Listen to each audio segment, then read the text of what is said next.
Hello students, how are you? Today we are starting first chapter of class 12th mathematics, relation and functions. Chapter number 1.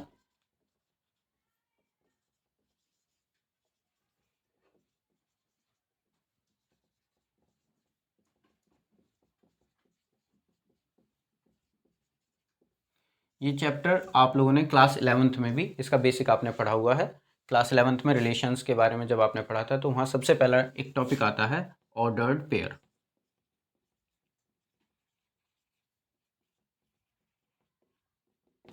What is ordered pair? Ordered pair में कोई भी दो non empty set से elements लेकर के आप लिखते हैं। Suppose we have two sets P and Q are two sets such that A belongs to set P and B belongs to set Q. Then in small brackets, if we are writing A and B such that A is the element of P and B is the element of Q, तो ये जो value है this value is called ordered pair.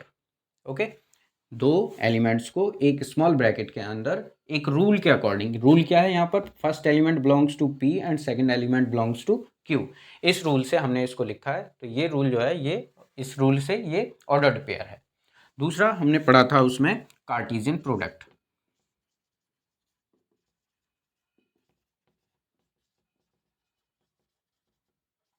Cartesian product, तो Cartesian product जो होता है वो ordered pairs का सेट होता है। जितने ऑर्डर्ड पेयर हम यहाँ पर क्रिएट कर सकते हैं सेट पी और सेट क्यू से, उन सब सेट्स का एक हम सेट बना लेंगे, वो कार्टेशियन प्रोडक्ट होगा। तो इसको हम डिनोट करते हैं कार्टेशियन प्रोडक्ट को A क्रॉस B से, या अगर हमारे पास सेट P और Q है तो हम इसको डिनोट करेंगे P क्रॉस Q।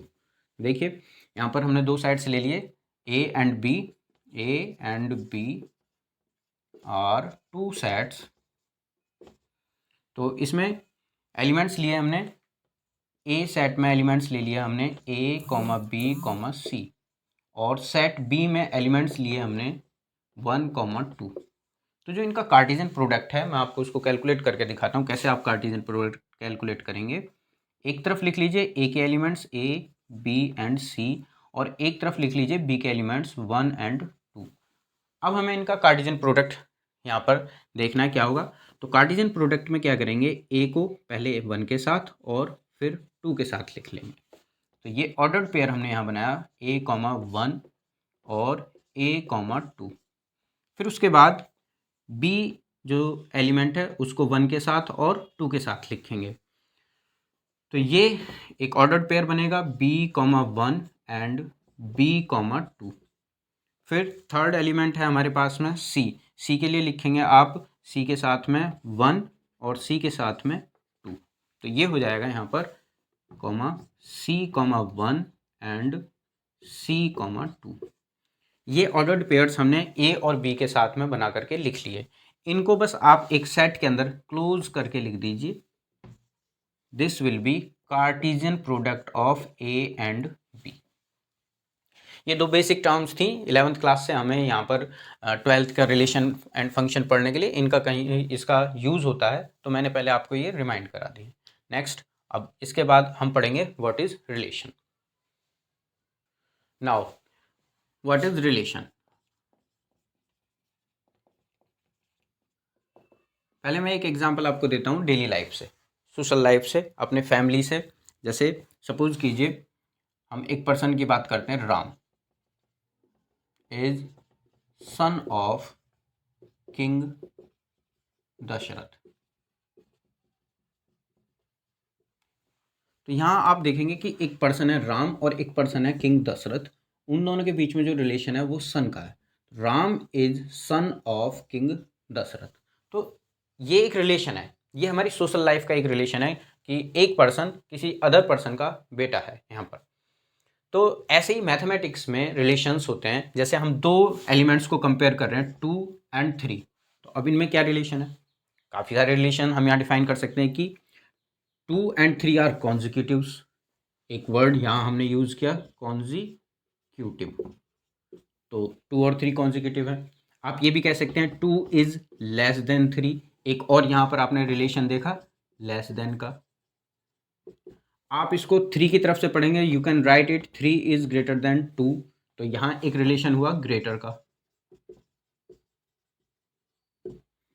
तो मैथमेटिक्स में कॉन्जिक्यूटिव होना, less than, greater than, equal, square, square root, ये सब रिलेशंस होते हैं। तो मैथमेटिकली जो रिलेशन है वो इस तरह से डिफाइन किया जाता है, a relation R is a subset of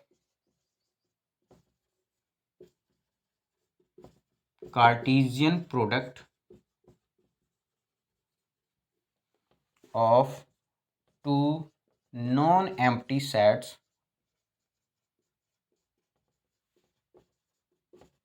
A and B। आप इसको इस तरह से लिख सकते हैं, A cross B is equals to A comma B such that A belongs to A and B belongs to B. This is relation. Okay. Now students, we are going to study about types of relations. Types of relations. तो first type है इसमें empty relation.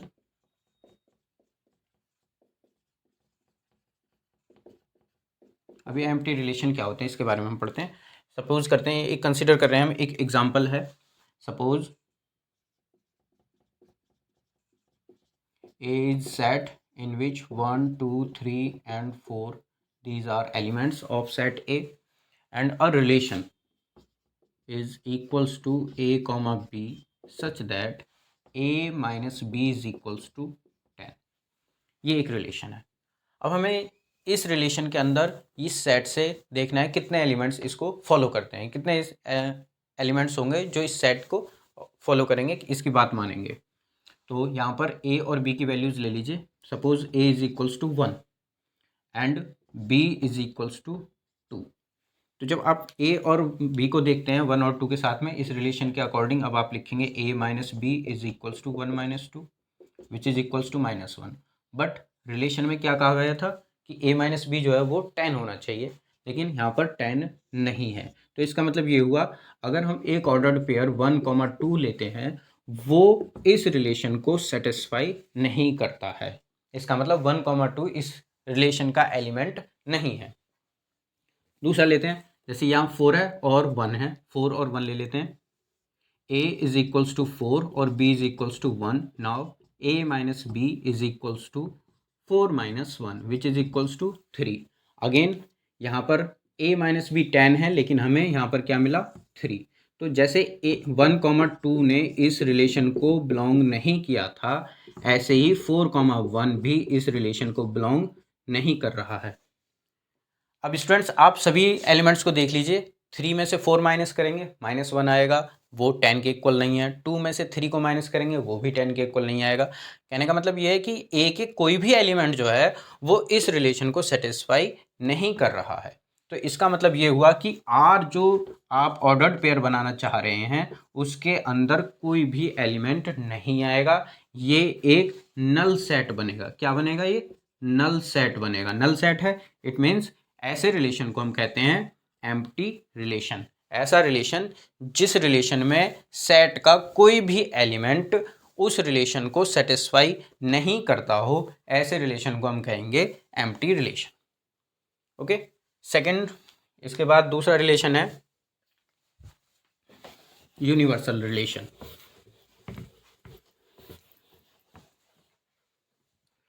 What is universal relation?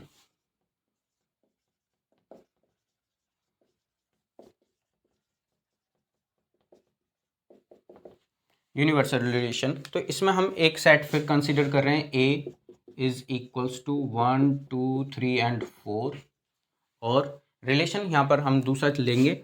हमने एक दूसरा relation यहाँ पर consider किया है, that is A comma B such that A minus B mod is greater equals to 0। Set वही है जो प्रीवियस एग्जाम्पल में हमने लिया था 1 2 3 4, लेकिन अब की बार रिलेशन चेंज कर लिया है। वहाँ रिलेशन था a minus B is equals to 10 और यहाँ पर हमने लिया mod of a minus B is greater equals to 0। तो यहाँ देखते हैं कि क्या ये एलिमेंट्स इसको सेटिस्फाई करते हैं या नहीं करते हैं। पहले कंडीशन में हम ले लेते हैं a इज इक्वल्स टू, आप इनमें से कोई भी वैल्यू ले सकते हैं, मैंने 2 ले लिया यहाँ पर, b इज इक्वल्स टू ले लिया 1। तो इस रिलेशन के अकॉर्डिंग हम यहाँ पर मोड कैलकुलेट करेंगे इसका, mod of a minus B is equals to mod of 2 minus 1। A की वैल्यू रख दी, बी की वैल्यू रख दी, दोनों को जब सब्ट्रैक्ट करेंगे तो आपको 1 मिलेगा और 1 का मोड निकालेंगे तब भी वो 1 ही रहेगा। तो स्टूडेंट्स क्या ये इस कंडीशन को सेटिस्फाई कर रहा है? Yes, 1 is greater equals to 0। तो जो सेट जो रिलेशन हम आर देख रहे हैं उस आर में पहला जो एलिमेंट हमने लिया 2,1 वो इस रिलेशन को पूरी तरह से सेटिस्फाई कर रहा है। तो इसका मतलब 2,1 इस सेट का एलिमेंट है। अब और देखते हैं यहाँ पर 3 और 4 ले लीजिए, 4 में से 3 माइनस करेंगे 1 आएगा। अगर आप 3 में से 4 को माइनस कर रहे हैं तो -1 आएगा, लेकिन मोड की वजह से वो ग्रेटर और इक्वल्स टू 0 होगा। सभी एग्जांपल्स आप यहाँ देख सकते हैं, 4 ले लिया और b इज इक्वल्स टू आपने 2 ले लिया। तो a माइनस बी निकालिए यहाँ पर, a माइनस बी क्या होगा 4 minus 2 which is equals to 2 and greater equals to 0। तो यहाँ पर जितने भी एलिमेंट्स हैं 1 बाय 1 आप सबको चेक कर सकते हैं और वो सब के सब ग्रेटर इक्वल्स टू 0 को सेटिस्फाई करेंगे। तो यहाँ सभी ने सेटिस्फाई किया है, इसलिए ऐसे रिलेशन को हम कहते हैं यूनिवर्सल रिलेशन। समझ आ गया आपको? दो रिलेशन मैंने आपको बताया एम्प्टी, कोई भी एलिमेंट उस रिलेशन को सेटिस्फाई नहीं करेगा। यूनिवर्सल रिलेशन सभी एलिमेंट्स उसको सेटिस्फाई करेंगे। आपने 1 2 देख लिया, 2 से 3 देख सकते हैं, 3 से 4 देख सकते हैं, या 4 से 1, 4 से 2, 4 से 3, किसी को भी आप सब्ट्रैक्ट करके देखेंगे तो ऑलवेज ग्रेटर इक्वल्स टू 0 होगा। तो ये जो रिलेशन हम देख रहे हैं mod a minus B greater equals to 0, ये एक यूनिवर्सल रिलेशन है। Okay students, now some more types of relations. Third, इसको हम फिर से एक 1 से स्टार्ट कर रहे हैं, ठीक है। वो दो हमने जो पढ़े थे एम्प्टी और यूनिवर्सल रिलेशन, उनको अलग रखेंगे, इनको हम अलग कैटेगरी में रखेंगे। पहला रिफ्लेक्सिव।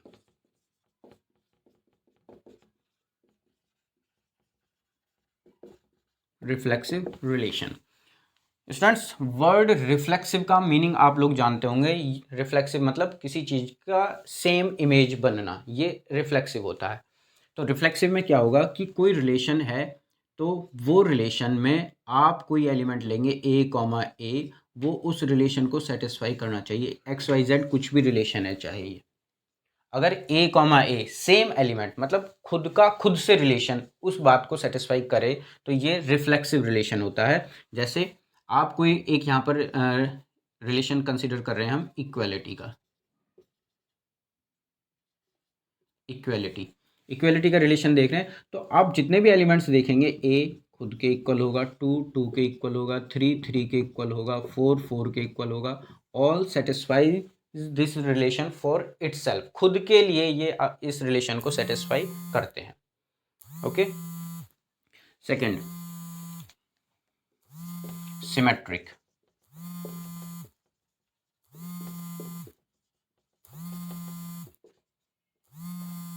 एक रिलेशन हमने यहां पर कंसीडर किया R किसी सेट A के लिए, for a set A non empty set है। तो यहाँ पर फर्स्ट कंडीशन आपके पास में होनी चाहिए A comma B belongs to R। कोई एक एलिमेंट A किसी दूसरे एलिमेंट B के साथ इस रिलेशन से जुड़ा हुआ होना चाहिए। तो इसका उल्टा रिवर्स करके कि भाई जिस रिलेशन से A B के साथ जुड़ा हुआ है सेम उसी रिलेशन से B A के साथ कनेक्ट होना चाहिए, तब हम कहेंगे देन R इज सिमेट्रिक। यहाँ पर R जो है इस कंडीशन में R इज रिफ्लेक्सिव और यहाँ पर R जो है वो सिमेट्रिक होगा। इसके लिए एग्जांपल देखते हैं। देखिए, जैसे A अगर B के इक्वल है, इक्वलिटी के ही रिलेशन को हम साथ में डिफाइन कर रहे हैं, अगर A B के इक्वल है तो डेफिनेटली B भी A के इक्वल होगा, ठीक है। तो यहाँ से तो हमें ये मिलेगा A comma B belongs to R, और यहां से हमें मिलेगा B comma A belongs to R. It is clear. Now the third relation, transitive.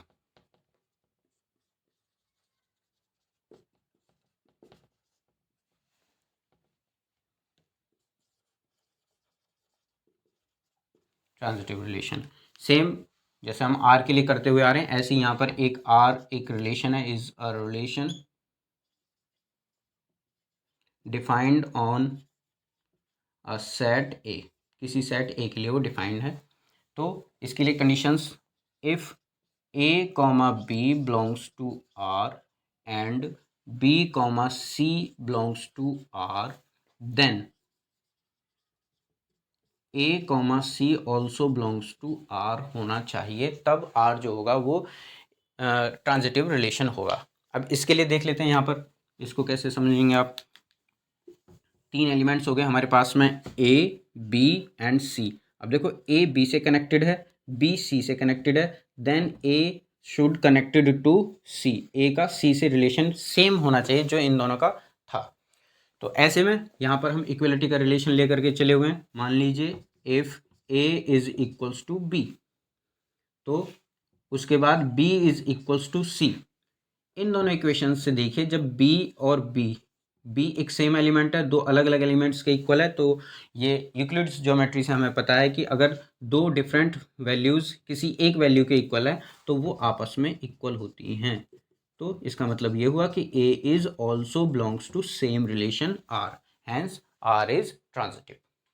अब इन 3 रिलेशंस को पढ़ने के बाद सबसे इंपॉर्टेंट जो रिलेशन है वो ये है कि क्या कोई ऐसा रिलेशन भी हो सकता है जो तीनों को एक साथ सेटिस्फाई करे. बिल्कुल हो सकता है. अभी हमने इक्वलिटी का रिलेशन देखा, वो सिमेट्रिक रिफ्लेक्सिव भी था, सिमेट्रिक भी था और ट्रांजिटिव भी था. तो अगर कोई ऐसा रिलेशन हो जो तीनों को सेटिस्फाई कर रहा हो, तो उस रिलेशन को हम क्या कहेंगे students? That relation is called equivalence relation.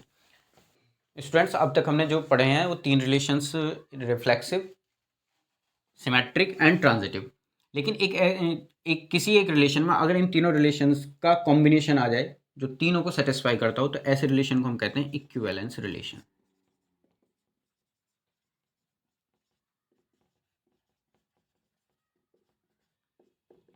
ये इंपॉर्टेंट है, इसके ऊपर बेस्ड क्वेश्चंस एग्जाम में आते हैं. तो इक्विवेलेंस रिलेशन क्या होगा? A relation